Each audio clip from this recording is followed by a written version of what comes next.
What's going on there, guys? We back with another one, and we got to talk about what Malik Monk said about Steph Curry and the Warriors. We got Draymond Green and Steph Curry responding to it, and Steph responded loudly with his play throughout the night, and Kevon Looney dominated on the glass. You know, the Warriors came in with a different focus, different bounce in their step, and Malik had basically said the same thing Dillon Brooks said about LeBron, said that the Warriors are a little bit older, so it was hard for them to run with them. He said it in a more respectful way, but the same thing, and it ended up being bulletin board material as both of them confirmed. And Draymond also talked about not writing off Steph and LeBron so fast. Check this out. Because we know we had 1 day. Last couple games we had 2-day break, so we knew we can run them a little bit, and we took advantage of that tonight. Anthony. Yeah, I was going to kind of ask you specifically about that because it'll be even quicker turnaround for 7. Did you feel it yourself today that it was only 1 day, and did you feel it on them that it was only 1 day? I felt it a little bit more on them. They were a little tired. We were a little younger than they are, so we knew we could take advantage of that. So we're going to try to do the same thing Sunday. Draymond, it's rare that you face a team that wants to play as fast, if not faster than you. It looked like a couple times tonight. Monk said we was old. What I will say is stop trying to turn the page on us so fast. Stop trying to turn the page on Bron so fast. We get so caught up in what's the next thing that we don't appreciate the current. And then you get to the next thing and looking back like, man, I wish we still had that. I wish we could still see this. So for me and our guys, we're going to appreciate this every step of the way. Steph, Draymond just referred to Malik Monk saying you guys were old and might have been referenced in other places. How much motivation do you get out of that? How much is this team that's been together for so long has won so much just trying to kind of fight back people saying it's over for you guys? I think the competitive spirit's always in us, and we didn't need any sound bites to motivate us, but it did help to know, they thought they had something in the sense of the pace that, they tried to get the game to in Game 6, and, that was a talking point for them. But at the end of the day, we knew who we are, and, these last 36 hours to regroup and try to figure out, what our adjustments are going to be and how we wanted to come out. We had a great talk yesterday and great film session, and, there's still nerves and anxiousness and, anticipating a big night. But when we get out there, our experience took over. And that last point right there, our experience took over. That's probably the best thing Steph said about this. And I knew what Malik Monk was trying to say. But these guys know when they don't have it, and they can see when a game's getting out of reach in a playoff environment.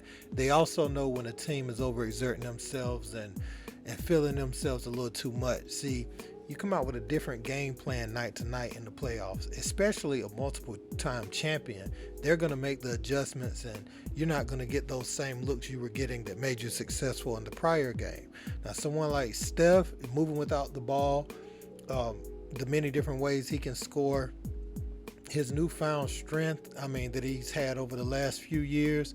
I remember on that first finals, well, not the first finals, but the one that had them call KD, and the one against Dellavedova, he wasn't as strong as he was in the one where he won Finals MVP last year versus Boston, and this year there's really nothing you can do with Steph at this point. You can show him different looks and just hope he misses shots, but as far as you really having anything to do with it, it's minimal, because his range is anywhere on the court, and his gravity and the way he attracts multiple defenders is just a sight to behold. Everybody gets great shots, and then on the other side you got Clay moving off the ball, and he can go for 50 at any time. So, because you have to look at it, Clay is shooting, he wasn't great tonight, but he's shooting a lot better than he was shooting last year when that injury was still fresh and he was trying to bounce back.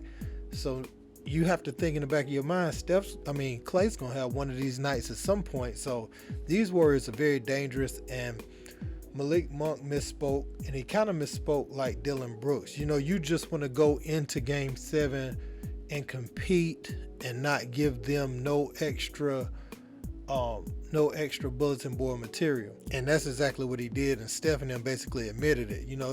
They didn't need it to get themselves up for this moment, but it made it, I don't want to say a must win, it was a must win anyway, but it made it imperative, that they assert their dominance right out the gate. And that's what Steph did for 4 quarters. He was just on their neck. Anytime it looked like Sacramento was making a run, each time I looked at it, they were only up 2, 4, 7, I believe at the most. It was always close because Steph would make a play. Steph would come down and make a play. Draymond would make a play. Looney would get an easy dunk. It was just like, anytime you thought the Kings had a shot to open it up a little bit, that championship pedigree was like, oh no, not this game. They're not going to get the comfortable feeling of playing with house money. Each shot is going to have game pressure on it, and we're going to see how well they can execute down the stretch versus a seasoned team that's expected to win no matter what the environment is. And Monk didn't account for the fact that they are new to this, and so they really weren't intimidated at all. Now, if they were playing Bron in Game 7 or someone like that, or even the Celtics, someone they've beat that's reached that level, then maybe they would have, it would have been different parts of the game where each team was taking swings. But De'Aaron Fox played great, played with his broken finger, did a marvelous job. Everybody on that team, Malik Monk played great. Trey Lyles, Keegan Murray stepped it up as the series went on, and they have a bright future. Now they got to add some pieces to their roster.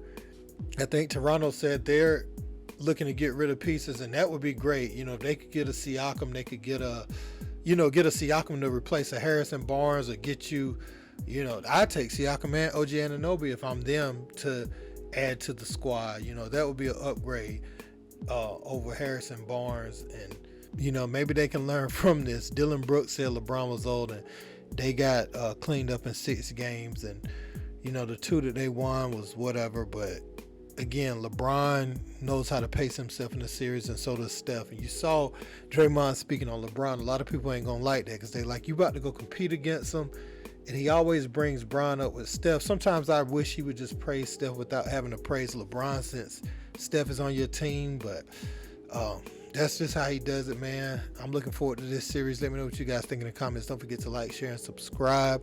Until next time, peace.